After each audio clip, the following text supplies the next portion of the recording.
Hey everyone, it's Davida with WTI. I have color treated hair.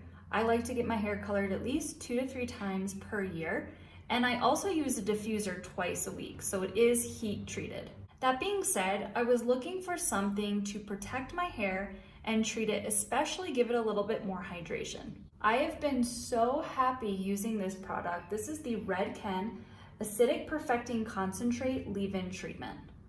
I use this twice a week after shampooing and conditioning my hair.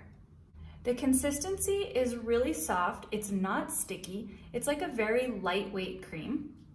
And for the amount of hair that I have, and it's actually quite thin, I use probably about 2 dime size amounts, maybe 2 nickel size amounts at most. And I find that it does not leave my hair sticky. It doesn't leave it feeling like I have a ton of product in it. After applying my other products and diffusing, I find that my hair is extremely soft, it has a nice shine to it, and the curls still have nice definition. My hair colorist even told me that my hair seems to be really well treated and hydrated. So I've been really happy using this product. I will continue to use it, and I hope that you enjoy it too. And that is my point of view.